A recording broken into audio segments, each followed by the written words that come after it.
Hello മക്കളെ, welcome to റാൻസ് learning portal. നാളെ ഫിസിക്സിന്റെ exam എഴുതാൻ പോകുന്ന എന്റെ സ്വന്തം മക്കൾക്ക് വേണ്ടിയിട്ട് A+ ഷുവർ ക്വസ്റ്റ്യൻ ആയിട്ട് സാറ് വന്നിരിക്കുകയാണ്. നാളത്തെ പരീക്ഷ പേപ്പറിൽ ഷുവർ ആയിട്ട് നിർബന്ധമായിട്ടും കാണുന്ന ചോദ്യങ്ങളുമായിട്ടാണ് സാറ് വന്നിട്ടുള്ളത്. ഏറ്റവും ഇമ്പോർട്ടൻ്റ് ആയിട്ട് ഓരോ ചാപ്റ്റർ നിങ്ങൾ എന്ത് പഠിക്കണം, എങ്ങനെ പഠിക്കണം എന്നുള്ളത്, ഇത് ക്വസ്റ്റ്യൻ നമ്പർ ഏതൊക്കെ വരും എന്നുള്ളത് കൂടിയാണ് സാർ പറയുന്നത്. അതുകൊണ്ട് തന്നെ വീഡിയോ അത്രയും ഇമ്പോർട്ടൻ്റ് ആയിട്ട് തന്നെ സ്കിപ്പ് ചെയ്യാതെ ഫുള്ളായിട്ട് കാണാം. പ്ലസ് ഞാൻ ഓരോ രൂപത്തിലാണ്, ഓരോ പോർഷൻ ആക്കിയിട്ടാണ് വീഡിയോ അപ്ലോഡ് ചെയ്യുന്നത്. ഇത് ഫുൾ ആയിട്ടുള്ള ഷുവർ ക്വസ്റ്റ്യൻ. അടുത്തഞ്ഞ് വരാൻ പോകുന്നതാണ് നമ്മുടെ ഫുൾ പ്രോബ്ലംസിന്റെ ഒരു വീഡിയോ. അടുത്തത് വരാൻ പോകുന്നതാണ് നമ്മുടെ ഫുൾ സർക്യൂട്ട് ക്വസ്റ്റ്യൻസ്. നമ്മുടെ സർക്യൂട്ട് ഒക്കെ നിന്നുള്ള ഒരുപാട് ക്വസ്റ്റ്യൻസ് പലർക്കും കൺഫ്യൂഷൻ ഉണ്ട്. അപ്പൊ സർക്യൂട്ട് ക്വസ്റ്റ്യൻസിന്റെ ഒരു വീഡിയോ. അടുത്തത് നാലാമത്തത് നമ്മുടെ ഇന്നത്തെ ലൈവ്. ഈ 4 വീഡിയോ മക്കൾ പെർഫെക്റ്റ് ആയിട്ട് അടിപൊളിയായിട്ട് ഒരു ലാഗും ഇല്ലാതെ, ഒരു എന്താ പറയാ, വേറെ ചിന്തകളൊന്നും ഇല്ലാതെ അത്രയും പെർഫെക്റ്റ് ആയിട്ട് നിങ്ങൾ ശ്രദ്ധിച്ചിരുന്ന് കാണുകയാണെങ്കിൽ നാളത്തെ ഫിസിക്സിന്റെ ക്വസ്റ്റ്യൻ പേപ്പറിലുള്ള ഒരുപാട് ചോദ്യങ്ങൾ നിങ്ങൾക്ക് ഈ 4 വീഡിയോയിൽ കാണാൻ പറ്റും. മാത്രമല്ല ഏറ്റവും കോൺഫിഡന്റ് ആയിട്ട്, ഒന്നും തെറ്റിക്കാതെ, അത്രയും അടിപൊളിയായിട്ട് നാളത്തെ ക്വസ്റ്റ്യൻ പേപ്പർ കിട്ടുമ്പോൾ ഇങ്ങനെ ചിരിച്ചിട്ട് ക്വസ്റ്റ്യൻ പേപ്പർ വാങ്ങാനും, പെർഫെക്റ്റ് ആയിട്ട് ഇങ്ങനെ മുഖത്ത് എപ്പോഴും ആ ഒരു കോൺഫിഡൻസ്, ഒരു ചിരി ഇങ്ങനെ നിലനിർത്തിയിട്ട് എക്സാം എഴുതാനും നിങ്ങൾക്ക് പറ്റും. ഓക്കെ, ഇത്രയും പറഞ്ഞു തരാം. അത്രയും ഷുവർ ആയിട്ടുള്ള ക്വസ്റ്റ്യൻസും അത്രയും ഷുവർ ആയിട്ടുള്ള പോർഷൻസും ആയിട്ടാണ് സാർ വന്നിട്ടുള്ളത്. അപ്പോൾ മക്കൾ ആദ്യം ചെയ്യേണ്ട ഒരു കാര്യം, ആത്മാർത്ഥമായിട്ട് ഞാൻ പറയാണ്, ഇത്രയും ആത്മാർത്ഥമായിട്ട് നിങ്ങൾക്ക് ചെയ്തു തരുമ്പോൾ നിങ്ങൾ ചെയ്യേണ്ട കാര്യം ഷെയർ ചെയ്ത് കൊടുക്കണം മക്കളെ. ഞാൻ ഈ 4 വീഡിയോസും നിങ്ങൾ മാക്സിമം എന്ത് ചെയ്യണം, നിങ്ങളുടെ ഫ്രണ്ട്സിലേക്ക് ഷെയർ ചെയ്ത് കൊടുക്കണം. കാരണം ഭയങ്കര സങ്കടമാണ് ചില സമയത്ത്. കാരണം നിങ്ങൾ കുറെ ആൾക്കാർ കണ്ടിട്ടുണ്ടാവും, എക്സാം കഴിഞ്ഞ് വരുമ്പോൾ സാറേ ഈ ചോദ്യം ടഫായിരുന്നു. അപ്പൊ ഞാൻ പറയടാ, അത് ഇന്നലെ നൈറ്റിൽ നമ്മൾ ലൈവില് ഡിസ്കസ് ചെയ്തില്ലേ, സാറേ ഞാൻ കണ്ടില്ല എന്നുള്ള ഒരു ടോക്ക് ഇനി ഉണ്ടാവരുത്. മാക്സിമം നിങ്ങൾ എല്ലാവർക്കും ഷെയർ ചെയ്ത് കൊടുക്കാം. എങ്കിൽ നമുക്ക് വേഗത ചോദ്യത്തിലേക്ക് പോകാം. A+ sure question 1 mark question പലർക്കും പ്രയാസം ഉണ്ടാക്കാറുള്ള, ഈ പലർക്കും ചിലപ്പോൾ കിട്ടാൻ പ്രയാസമുള്ള ഒരു ക്വസ്റ്റ്യൻ, ഒരു ടൈപ്പ് ഓഫ് ക്വസ്റ്റ്യൻ ആണ് 1 വേർഡ് ക്വസ്റ്റ്യൻ ആയിട്ട് വരാറുള്ളത്. ശ്രദ്ധിച്ചോ, 1 മാർക്ക് ക്വസ്റ്റ്യൻ ഷുവർ ആയിട്ടും ഉണ്ടാകും. എന്താ, ഊർജ്ജമാറ്റം, എനർജി ചേഞ്ച് എന്തായാലും 1 മാർക്കിന്റെ ഒരു ചോദ്യമായിട്ടുണ്ടാകും. മക്കൾ പഠിച്ചു വെച്ചോളി. ഈ ഒരു ഊർജ്ജമാറ്റത്തിനെ കുറിച്ച് ഒന്ന് പഠിച്ചു വെച്ചാൽ 1 മാർക്കിന് ചോദ്യം ഉണ്ടാവും. രണ്ടാമതാണ് വർക്കിംഗ് പ്രിൻസിപ്പിൾ, അല്ലെങ്കിൽ മലയാളത്തിൽ നമ്മൾ പ്രവർത്തന തത്വം എന്ന് പറയും. പ്രവർത്തന തത്വം എന്ന് പറയും. എക്സാമ്പിൾ ആയിട്ട് വളരെ ഫാസ്റ്റ് ആയിട്ട് സാറ് പറയാം. എക്സാമ്പിൾ ആയിട്ട് ഇപ്പം നമ്മൾ മോട്ടോർ തത്വം, ഓക്കെ, മോട്ടോർ തത്വം അല്ലെങ്കിൽ മോട്ടോർ പ്രിൻസിപ്പിൾ, ഇതിന്റെ അടിസ്ഥാനത്തിൽ പ്രവർത്തിക്കുന്നതാണ് ഒന്ന് മോട്ടർ, പിന്നെ അതുപോലെ തന്നെ ഇതുണ്ട് ലൗഡ് സ്പീക്കർ, അല്ലെ, ലൗഡ് സ്പീക്കർ. രണ്ടാമതാണ് EMI, ഇലക്ട്രോ മാഗ്നറ്റിക് ഇൻഡക്ഷൻ അല്ലെങ്കിൽ വൈദ്യുത കാന്തിക പ്രേരണ എന്ന് പറയും. എന്താണ് ഇലക്ട്രോ മാഗ്നറ്റിക് ഇൻഡക്ഷൻ അല്ലെങ്കിൽ വൈദ്യുത കാന്തിക പ്രേരണ എന്ന് പറയും. ഇതിന്റെ അടിസ്ഥാനത്തിൽ പ്രവർത്തിക്കുന്നതാണ് DC ജനറേറ്റർ, AC ജനറേറ്റർ, അതുപോലെ തന്നെ മൈക്രോഫോൺ. ഓക്കെ, ഓർമ്മ വരുമല്ലോ, ഓർമ്മ ഉണ്ടാവുമല്ലോ, മറന്നു പോകരുത്. ഇനി അടുത്തതാണ് മ്യൂച്വൽ ഇൻഡക്ഷന്റെ അടിസ്ഥാനത്തിൽ പ്രവർത്തിക്കുന്നതാണ് ആരുടെ, ട്രാൻസ്ഫോമർ.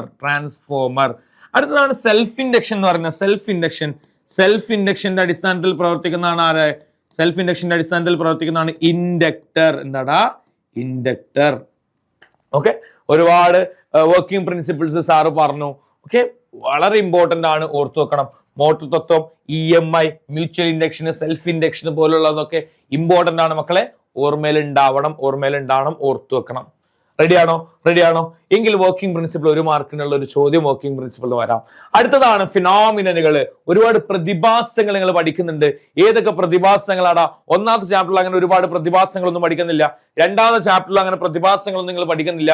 3ാമത്തെ ചാപ്റ്റർ മുതൽ പ്രതിഭാസങ്ങൾ പഠിച്ചുകൊണ്ടിരിക്കുകയാണ്. ഓക്കെ, 3ാമത്തെ ചാപ്റ്ററിലുള്ള ഫിനോമിനൻ ഒന്ന് മ്യൂച്വൽ ഇൻഡക്ഷൻ. അതെങ്ങനെ ചോദിക്കാറുള്ളത്? എടാ, ഇങ്ങനെ ഒരു കമ്പിച്ചുരുളുകൾ ഉണ്ടാവും. ഓക്കെ, ഇവിടെ ഒന്നുണ്ടാവും. ഇവിടെ നിങ്ങൾ AC കൊടുക്കും, ഇവിടെ ബൾബ് എത്തും. ഓക്കെ, ഈ ഫിനോമിനൻ ഏതാന്ന് ചോദിക്കും. ഏതാടാ, മ്യൂച്വൽ ഇൻഡക്ഷനാ, അല്ലെ? ഇനി ചിലപ്പോൾ നിങ്ങൾക്ക് ഇങ്ങനെ തരും. ഇവിടെ നിങ്ങൾ ബൾബ് കൊടുക്കുന്നു, ഇവിടെ നിങ്ങൾ AC കൊടുക്കുന്നു. ഇങ്ങനെ വന്നിട്ടതാ ഇവിടെ, ഓക്കെ, ഇവിടെ എന്ത് ചെയ്യടാ, ബൾബ് ഇങ്ങനെ വളരെ കുറഞ്ഞ് ഡിമ്മായിട്ട് ഇങ്ങനെ ബൾബ് കത്തും. അപ്പൊ അതിന് കാരണം ഇത് ഏത് ഫിനോമിന? സെൽഫ് ഇൻഡക്ഷനാ. ഇവിടെ ഇയാള് കാരണല്ലടാ അവിടെ ഉണ്ടാവുന്നത്, അതുകൊണ്ട് ഇത് മ്യൂച്വൽ ഇൻഡക്ഷൻ. ഇവിടെ ഒറ്റക്ക് ഉണ്ടാക്കുന്നതിന് നമ്മൾ സെൽഫ് ഇൻഡക്ഷൻ എന്ന് പറയും. അപ്പോൾ ഫിനോമിനൻ ഓർമ്മ ഉണ്ടാവണം. 4ാമത്തെ ചാപ്റ്ററിൽ നമുക്ക് അതുപോലുള്ള ഫിനോമിനലുകളൊന്നും ഇല്ല. 5ാമത്തെ ചാപ്റ്ററിലുണ്ട് ഏത്, ക്രിട്ടിക്കൽ ആംഗിൾ, അതുപോലെ തന്നെ ടോട്ടൽ ഇന്റേണൽ റിഫ്ലക്ഷൻ പോലുള്ള ഫിനോമിനലുകൾ, അതിലൊക്കെ വൺ വേർഡ് വരുന്ന കാര്യങ്ങൾ മാത്രം ഓർത്താൽ മതി കേട്ടോ. അതായത് നമുക്ക് അറിയുന്നതാണ് റെയിൻബോ ഉണ്ടാകുന്ന ഫിനോമിനൻ ഏതാ? ഡിസ്പേർഷൻ അല്ലെങ്കിൽ പ്രകീർണനാണെന്ന് എല്ലാവർക്കും അറിയാം. അതുപോലെ ടിൻഡൽ എഫക്റ്റ് ഉണ്ടാകുന്ന മഞ്ഞുകാലത്ത് നല്ല അടിപൊളിയായിട്ട് ലൈറ്റിന്റെ പാത്ത് നമുക്ക് കാണാൻ പറ്റും. ഏത് ഫിനോമിനൻ ആണ് എന്ന് ചോദിക്കുമ്പോൾ ടിൻഡൽ എഫക്റ്റ് അല്ലെങ്കിൽ ടിൻഡൽ പ്രഭാവം എന്നൊക്കെ പറയും. അങ്ങനത്തെ ഫിനോമിനലുകൾ ഒന്ന് മറിച്ച് നോക്കിയിട്ട് പോകണം. സാറ് പറഞ്ഞ ഫിനോമിനലുകൾക്ക് ഓർമ്മയിലുണ്ടാവണം. അടുത്താണ് ആംഗിളിന്റെ ചോദ്യം. 1 മാർക്കിന്റെ ആട്ടോ അതൊക്കെ വരുന്നത്. ആംഗിളിന്റെ ചോദ്യം എന്ന് പറയുമ്പോൾ ഈ വർഷത്തെ മോഡൽ എക്സാമിന് വന്ന പോലത്തുള്ള ചോദ്യങ്ങളാവാം. ഓക്കെ, ഇങ്ങനെ ഫുൾ ആയിട്ട് 100 എങ്കിൽ ആംഗിൾ ഓഫ് ഇൻസിഡൻസ് എത്ര, അല്ലെങ്കിൽ പതന കോൺ എത്ര എന്നുള്ളത്. എടാ ഇതിന്റെ പകുതിയാവും എത്ര, 50. അതുപോലുള്ള ചോദ്യങ്ങൾ വരാറുണ്ട്. ഒരു കൊല്ലം ചോദിച്ചിട്ടുള്ള ഒരു ചോദ്യം സാറ് തരാം. ഇങ്ങനെ ആംഗിൾ ഓഫ് ഇൻസിഡൻസ് കാണിച്ചു, ഇവിടെ ഐ തിങ്ക് 30 ഡിഗ്രി എന്നാണ് എന്റെ ഓർമ്മയിൽ വരുന്നത്. എങ്കിൽ ആംഗിൾ ഓഫ് റിഫ്ലക്ഷൻ അല്ലെങ്കിൽ പ്രതിപതന കോൺ എത്ര എന്നുള്ളതാണ് ചോദിക്കുന്നത്. ഇങ്ങനെ ഇവിടുന്ന് തട്ടി ഇതല്ലടാ പ്രതിപദിക്കുന്നത് അല്ലെ? പ്രതിപദിക്കുന്ന കോൺ 30 എന്ന് എഴുതിയ പല മഹാന്മാരുണ്ടായിരുന്നു. ശ്രദ്ധിച്ചട്ടോ, ഇവിടെ 30 ആണെങ്കിൽ ഈ ഭാഗത്തിടാ 60 ഡിഗ്രിയാ. ഇത് 60 ആണെങ്കിൽ ഈ ഭാഗത്തിടാ 60 ഡിഗ്രി. ആംഗിൾ എത്രയായിരുന്നു? ആൻസർ എത്രയായിരുന്നു? 60 ഡിഗ്രിയാണ്. ഓർമ്മയിൽ ഉണ്ടാവണം, മറന്നു പോകരുത്. ഓക്കെ, ദെൻ ആംഗിൾ ഓഫ്, പിന്നെ അടുത്ത വരുന്നതാണ് n is equal to 360 by theta minus 1. n is equal to 360 by theta minus 1 വെച്ചിട്ടുള്ള ഒരു പ്രോബ്ലം ചിലപ്പം ചോദിക്കാറുണ്ട് 1 വേർഡ് ആയിട്ട്. ഓക്കെ, ഒന്ന് ഓർത്തു വെക്കുക, ഒന്ന് ചെയ്തു നോക്കാം. അടുത്തതാണ് ഈ ഓരോ ചാപ്റ്ററിലെയും ഏറ്റവും ഇമ്പോർട്ടന്റ് ആയിട്ടുള്ള പോർഷൻസ് വേഗം കവർ ചെയ്ത് പോകും. യൂണിറ്റ് 1 സേഫ്റ്റി ഫ്യൂസ് മക്കളെ വെരി വെരി വെരി ഇമ്പോർട്ടന്റ് ആണ്. സേഫ്റ്റി ഫ്യൂസ് ഇല്ലാത്ത ചോദ്യങ്ങൾ നിങ്ങൾക്ക് കാണാൻ പറ്റൂല. അതുപോലെ തന്നെ റെസിസ്റ്റേഴ്സ് മക്കളെ നിങ്ങൾ ശ്രദ്ധിച്ചോളൂ. മോഡൽ എക്സാമിന് റെസിസ്റ്ററിന്റെ ചോദ്യങ്ങൾ മിസ്സായിട്ടുണ്ട് എങ്കിൽ പബ്ലിക് എക്സാമിന് വെരി ഇമ്പോർട്ടന്റ് ആയിട്ട് 4 മാർക്കിന് ഒരു പ്രോബ്ലം തന്നെ മക്കളെ നിങ്ങൾക്ക് പ്രതീക്ഷിക്കാം. അല്ലാന്നുണ്ടെങ്കിൽ റെസിസ്റ്റേഴ്സ് നമ്മളുടെ ഡിഫറൻസ്, പ്രതിരോധങ്ങൾ തമ്മിലുള്ള ഡിഫറൻസ് ചോദിക്കാറുണ്ട്. അടുത്താണ് ഇൻകാൻഡസന്റ് ലാമ്പ്. ഓക്കെ, അത് അത്ര വലിയ ഇമ്പോർട്ടന്റ് ആയിട്ട് നോക്കേണ്ട ആവശ്യമില്ല. ഇൻകാൻഡസന്റ് ലാമ്പ് വളരെ ഇമ്പോർട്ടന്റ് ആയിട്ട് നോക്കേണ്ട ആവശ്യമില്ല, എന്നാലും ഒന്ന് നോക്കിയിട്ട് പോകേണ്ടതാണ്. കാരണം ഇൻകാൻഡസന്റ് ലാമ്പിൽ അത്യാവശ്യം പഠിക്കാനുണ്ട് നമുക്ക്. ഓക്കെ, ഇതൊക്കെ നമ്മൾ ലൈവിൽ ഡിസ്കസ് ചെയ്തിട്ട് ഈ കാര്യങ്ങൾ മൊത്തം നിങ്ങൾ ഇതൊക്കെ കേട്ടിരിക്കുക. ലൈവിൽ ഈ കാര്യങ്ങൾ ഫുൾ നമ്മൾ ഡിസ്കസ് ചെയ്യുന്നുണ്ട്. ദെൻ അത് കഴിഞ്ഞാൽ യൂണിറ്റ് 2 and 3. യൂണിറ്റ് 1 നിങ്ങൾ പഠിച്ചാൽ ഏകദേശം നിങ്ങൾക്ക് കിട്ടുന്ന മാർക്ക് 10 മാർക്ക്, 8 to 10 മാർക്കാണ്. ഓക്കെ, ഈ മോഡൽ എക്സാമിന് 10 മാർക്കിന് വരെ യൂണിറ്റ് 1 എന്ന് ചോദിച്ചിട്ടുണ്ട്.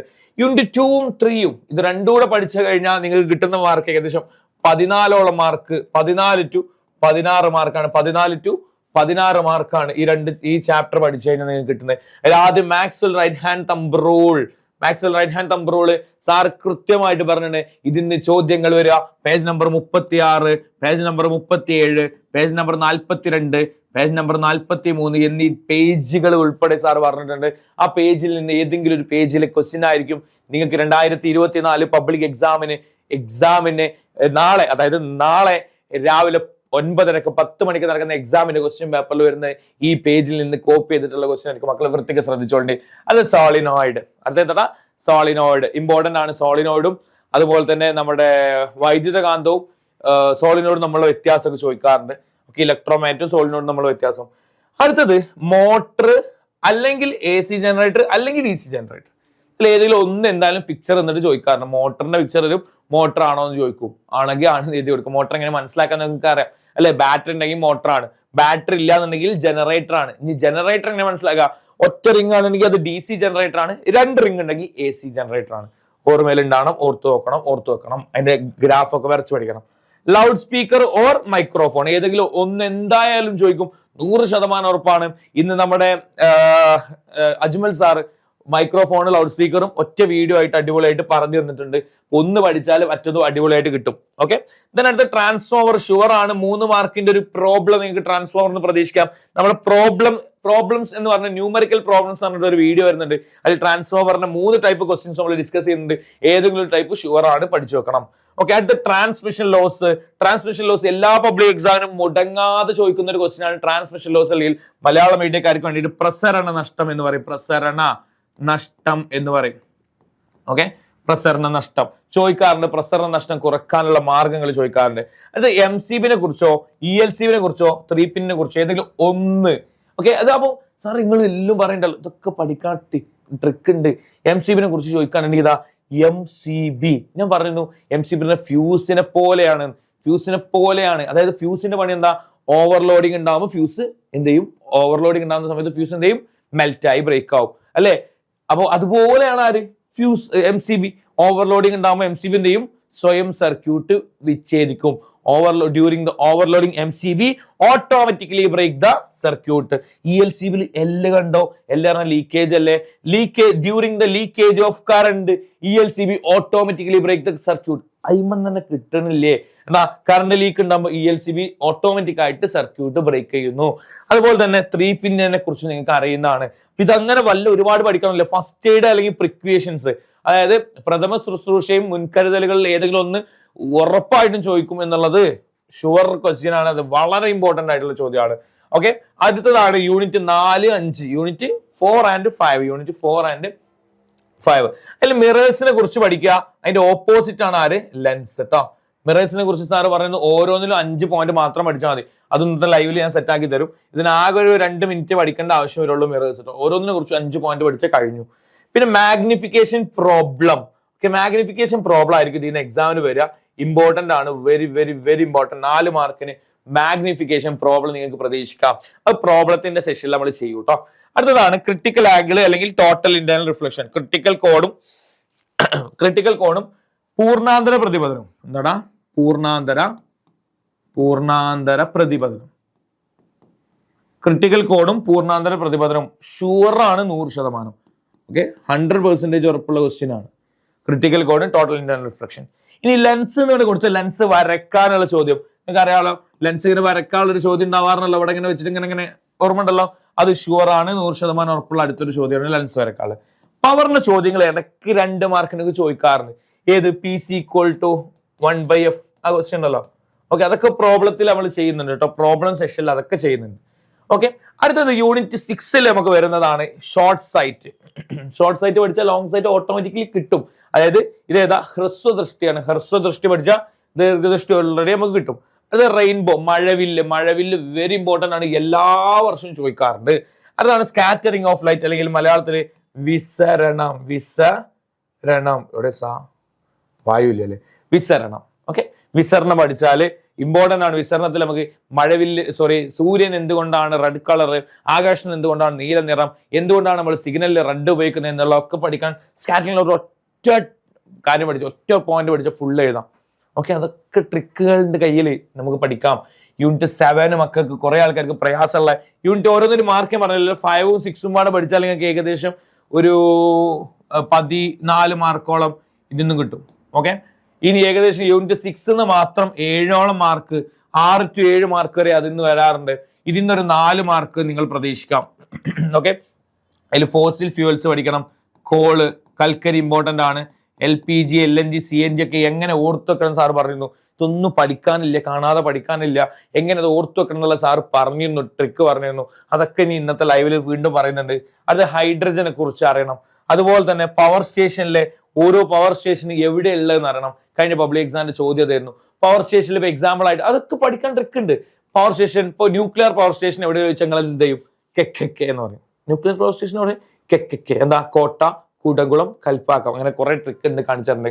അതുപോലെ തന്നെ ന്യൂക്ലിയർ എനർജി, ന്യൂക്ലിയർ ഫിഷനും അതുപോലെ തന്നെ ന്യൂക്ലിയർ ഫ്യൂഷനും. എന്താ ഫ്യൂഷനും ഫിഷനും തമ്മിൽ വ്യത്യാസം?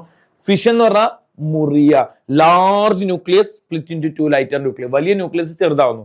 ഫ്യൂഷൻ എന്ന് പറഞ്ഞാൽ 2 lighter nuclear combined to form large nucleus. 2 കൂടി ചേർന്ന് വലുതാകുന്നു. ഗ്രീൻ എനർജി, ബ്രൗൺ എനർജി മക്കൾക്കറിയാം. ഇക്കൊല്ലത്തെ എക്സാമിന് ചോദിച്ചിരുന്നു, മോഡൽ എക്സാമിന്. എനർജി ക്രൈസിസ് ഇതും ചോദിച്ചിരുന്നു, പക്ഷെ ഇത് ഇനിയും ചോദിക്കൂട്ടോ. എനർജി ക്രൈസിസ്, ഊർജ പ്രതിസന്ധിയും എക്സാമിന് ചോദിക്കും.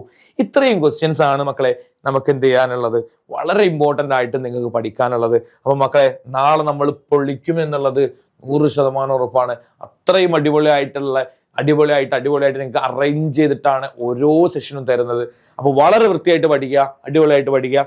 അപ്പോ ഇനി പ്രോബ്ലത്തിന്റെയും അതുപോലെ തന്നെ സർക്യൂട്ട് ക്വസ്റ്റ്യന്റെയും പിന്നെ ഒരു കിടല ലൈവും പാടെ കഴിഞ്ഞാൽ ഫിസിക്സ് സെറ്റ് ആയിരിക്കും മക്കളെ.